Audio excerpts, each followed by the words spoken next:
Hello students, welcome to online classes.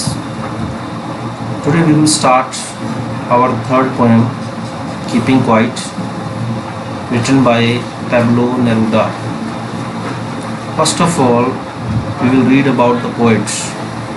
Pablo Neruda is the pen name of Neftali Ricardo Reyes Basolto, who was born in the town of Parral in Chile. तो Pablo नेरूडा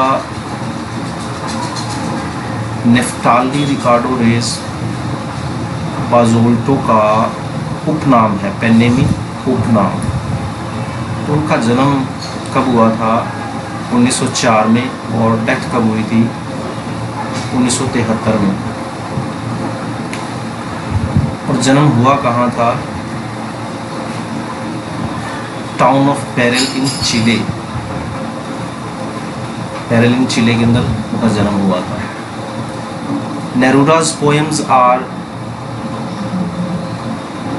full of easily understood images। उसकी जो poems हैं उनके अंदर बड़ा ही pictures जो है easily understood हैं, साफ तौर पर समझ आने वाली जो हैं, आसानी से समझ आती हैं, which make them no less beautiful।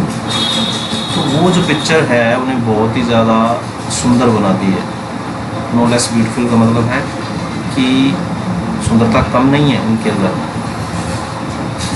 He won the Nobel prize for literature in the year 1971। Nobel prize जीता उन्होंने 1971 में। इन इस poem Neruda talks about the necessity of quiet introspection and creating a feeling of mutual understanding among human beings. इस poem के अंदर Neruda किसकी बात करता है? Necessity of quiet introspection. चुपचाप जब हम अपना आत्मविश्लेषण करते हैं उसकी ज़रूरत की बात करता है कि कितनी ज़रूरी है वो चीज़। And creating a feeling of mutual understanding, और ऐसी भावना को पैदा करता है, किसकी भावना को? म्यूचुअल अंडरस्टैंडिंग, यानी कि आपसी तालमेल की भावना को अमंग ह्यूमन बीइंग्स, मानवता के बीच में, तो लोगों के बीच में भावना ऐसी पैदा करता है कि आपसी तालमेल बने, उनके अंदर भाईचारा बने। Before you read what is the title of the poem, suggest to you. तो टाइटल जो है पोएम का वो क्या सजेस्ट करता है, हमें क्या बताता है? What do you think the poem is about? और तुम क्या समझते हो, क्या सोचते हो कि पोएम किसके बारे में है? मतलब हमें क्वेश्चन कर रहा है कि तुम्हें क्या लगता है कि पोएम किस चीज़ के बारे में है। Now we will count to 12 and we will all keep still. Poet कहता है कि हम अब 12 तक गिनेंगे और हम सब चुप रहेंगे। कीप स्टिल, बिना हिले, मतलब शांति बनाएंगे, मूव नहीं करेंगे। और once on the face of the earth, पृथ्वी, कहता है कि धरती पर एक बार, केवल इस धरती पर हम let's not speak in any language, कोई भी भाषा नहीं बोलेंगे। इस पृथ्वी पर हम एक बार चुप रहेंगे और कोई भी भाषा नहीं बोलेंगे। लेट्स स्टॉप फॉर 1 सेकेंड, एक पल भर के लिए रुक जाएंगे। And not move our arms so much, और अपने हाथों को भी, बाजुओं को भी इतने नहीं हिलाएंगे, मतलब मूव नहीं करेंगे, ज़्यादा नहीं हिलाएंगे, so much. It would be an exotic moment. वो कहता है कि ये क्षण कैसा होगा? अद्भुत क्षण होगा। एक्सोटिक मोमेंट में अद्भुत क्षण होगा। विदाउट रश, विदाउट इंजन्स, कोई भाग दौड़ नहीं होगी, कोई रश नहीं होगा, ना कोई मशीन चलेगी। We would all be together, हम सब इकट्ठे होंगे। इन ए सडन स्ट्रेंजनेस, एक अजीब तरीके से वो कहता है कि हम एक दूसरे के निकट होंगे। Fisherman in the cold sea would not harm whales. Poet कहता है कि फिशरमैन, मछुआरे, ठंडे सागर के अंदर मछलियों को जो व्हेल मछलियां हैं उनको नुकसान नहीं पहुंचाएंगे, मीन उनको नहीं मारेंगे। And the man gathering salt would look at his hot hands, और नमक इकट्ठा करने वाले के पास अपने घायल हाथों को देखने का समय होगा। वो रुकेगा और अपने घायल हाथों को देखेगा। Those who prepare green Wars, ये जो नए युद्ध की तैयारी कर रहे हैं, green wars, wars with gas, गैसों के युद्ध की, वॉर्स विद फायर, आग के युद्ध की, विक्ट्री विद नो सर्वाइवर्स। वो कहता है कि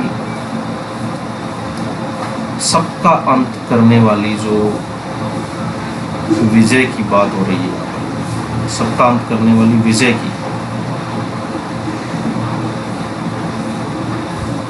would put on clean clothes and walk about with their brothers। कहते हैं कि साफ कपड़े पहनेंगे और अपने भाइयों के साथ चलेंगे, walk about with their brothers in the shed doing nothing, छाया में आराम से चहलकदमी करेंगे। वो कहता है, तो कहता है कि युद्ध जो होता है वो क्या करता है, अंत लेकर के ही आता है। मतलब जीवित कोई नहीं रहेगा। भविष्य में जो घातक युद्ध होंगे उनमें कोई भी जीवित नहीं रहेगा। युद्ध का मतलब क्या है, अर्थहीन है। जहरीली गैसें बनाना जो है वो कहता है बंद कर देंगे, इसलिए सब जो लड़ाइयाँ बंद हो जाएंगी। वो कहता है युद्ध के कारखाने जो हैं वो उत्पादन को रोक देंगे। तो मतलब युद्ध की बात वो करता है। तो वो कहता है कि युद्ध जो है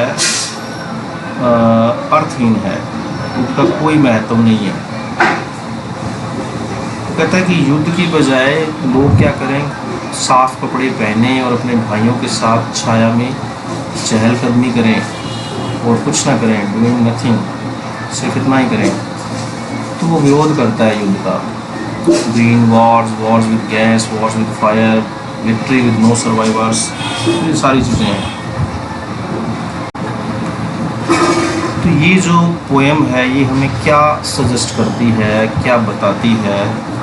ये बताती है कि पोएट हमें ये सुझाव देता है कि हम सबको सारा काम बंद करके शांत खड़ा हो जाना चाहिए जब तक वह 12 तक गिनता है। तो वो कहता है कि संसार के सभी लोगों को कुछ देर के लिए शांत हो जाना चाहिए और किसी भी भाषा में नहीं बोलना चाहिए। मतलब रुकने के लिए वो कहता है, बिना हिले, बिना अपने बाजुओं को हिलाए। वो कहता है कि वो ऐतिहासिक क्षण होगा। तो सारी चीज़ों को बंद करने के लिए कहता है, रेलगाड़ियाँ, कारें, कोई भी मशीनें नहीं चलेंगी। वो कहता है सब लोग इकट्ठे हो जाएंगे और सहमत हो जाएंगे एक दूसरे के साथ और अपने सारे मतभेदों को भूल जाएंगे, इकट्ठे हो जाएंगे। फिर वो समुंदर की बात करता है, कहता है कि समुंदर के अंदर मछुआरे व्हेल मछलियों को नहीं मारेंगे, नमक इकट्ठा करने वाले जो रुक जाएंगे और अपने हाथों को देखेंगे, बहते हुए खून को देखने के लिए उनके पास समय होगा, घायल हाथ होंगे, युद्ध के कारखाने उत्पादन को रोक देंगे। और जहरीली गैसें, तो युद्ध की बात करता है, युद्ध नहीं होना चाहिए। वो कहता है भविष्य में जो युद्ध होंगे वो